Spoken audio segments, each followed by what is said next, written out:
Voltamos para o terceiro e último bloco do programa Direito em Foco pela Docum TV, que tem hoje como convidado o professor Humberto Luiz, tratando do assunto aborto do anencéfalo.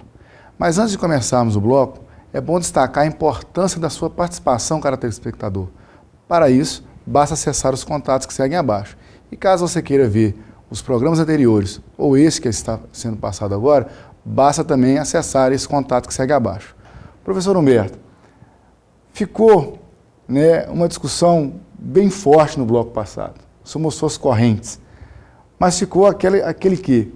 Qual foi a decisão do STF? A decisão do STF foi decisão por maioria, não foi decisão unânime. Foi no sentido de que o feto anencéfalo não é vida.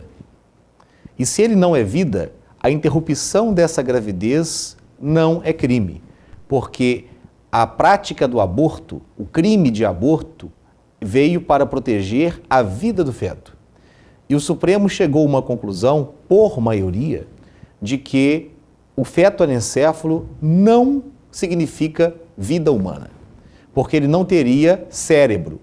E como ele não tem cérebro, não haveria, então, formação nervosa. E se não há formação nervosa, não há de se falar em vida. Portanto, a interrupção da gravidez de feto anencéfalo para o Supremo Tribunal Federal não é crime, porque para o Supremo Tribunal Federal não existe vida a ser protegida pelo direito.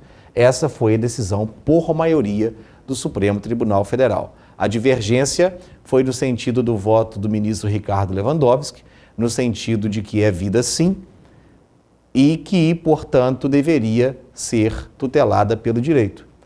Deveria, então, o Congresso Nacional definir se é ou não é vida, já com essas novas roupagens tecnológicas, científicas, ou seja, caberia ao Congresso Nacional, no dizer do ministro Ricardo Lewandowski, que inaugurou a divergência essa acompanhada pelo ministro César Peluso, então presidente do tribunal na época, no sentido de que caberia ao Congresso Nacional definir se é vida ou se não é vida e se pode ou não pode interromper essa gravidez.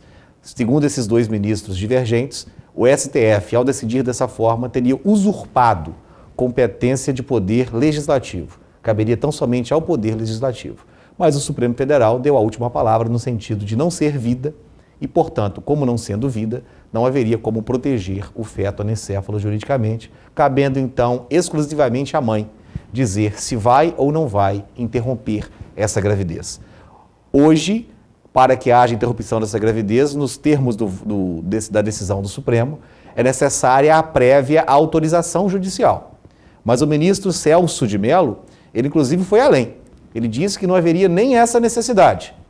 O médico da gestante, diagnosticando a anencefalia do feto, já poderia encaminhá-la diretamente ao centro cirúrgico para, então, a interrupção da gravidez. Mas esse posicionamento mais liberal foi vencido, ainda bem que foi vencido. Há necessidade da intervenção do Estado para se aferir verdadeiramente as condições ou não daquela anencefalia, para a partir de então, o magistrado, no caso concreto, assessorado pelo Ministério Público, que dará parecer no caso, se autoriza ou não autoriza, se é ou não é o caso de anencefalia e, consequentemente, o caso de autorização para a interrupção da gravidez. Gostaria, professor Oscar, de deixar claro aqui, patenteada, a minha posição pessoal.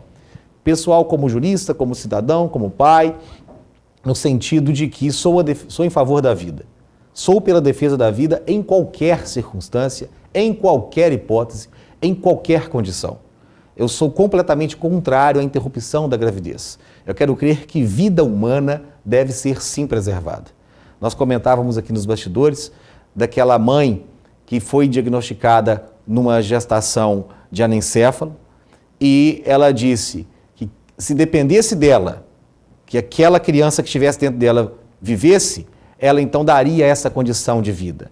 E ela teve a magia de, ao nascer aquela criança, a criança sobreviveu apenas 40 minutos e foram os 40 minutos mais felizes da vida dela, onde ela pôde, junto com o marido, conviver esses 40 minutos com aquela criança que nasceu sem cérebro, mas com vida. Então ela se realizou como mãe durante aqueles 40 minutos, de olhar para os olhos da criança e sentir ali a fundamentação da vida, o Deus da vida. Então eu sou dessa corrente de que defende a vida em qualquer circunstância. não nos cabe dizer quem merece ou quem não merece viver e qual é o tempo da vida de cada um. Isso não é do nosso Cronos, isso é do Cronos do nosso Deus. Mas ainda que se você me levar a uma abordagem estritamente científica, né, dentro da racionalidade, fora da metafísica de Deus, eu ainda sou a favor da manutenção da vida. Eu sou um operador da vida, eu sou um militante pela vida, em qualquer circunstância. Professor Humberto, essa questão desse tema de hoje é uma questão muito polêmica que envolve não só o direito, envolve religião, envolve as dificuldades cotidianas, sociais, né, que as pessoas passam. E como o senhor mesmo disse durante a sua fala, né, isso é considerado uma tragédia. Discutir sobre isso não vai ter ganhadores, né? É uma situação muito complicada.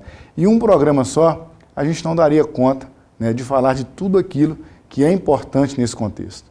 Então eu gostaria aqui de agradecer a sua presença, de deixar esse programa de portas abertas para um retorno, para inclusive tratar desse assunto e de outros que sejam correlatos. Muito obrigado, foi um prazer tê-lo aqui hoje. O senhor brilhantou o nosso programa. Muito obrigado, professor Oscar, muito obrigado, telespectador, muito obrigado, comunidade acadêmica. Espero, de alguma forma, poder contribuir em outros momentos para o sucesso desse programa e, principalmente, contribuir de alguma forma para a elucidação de fatos jurídicos perante a nossa sociedade. Meu muito obrigado, fique com Deus. Gostaria também de agradecer a sua participação. O programa Direito em Foco pela Docno TV se despede. Até um próximo programa.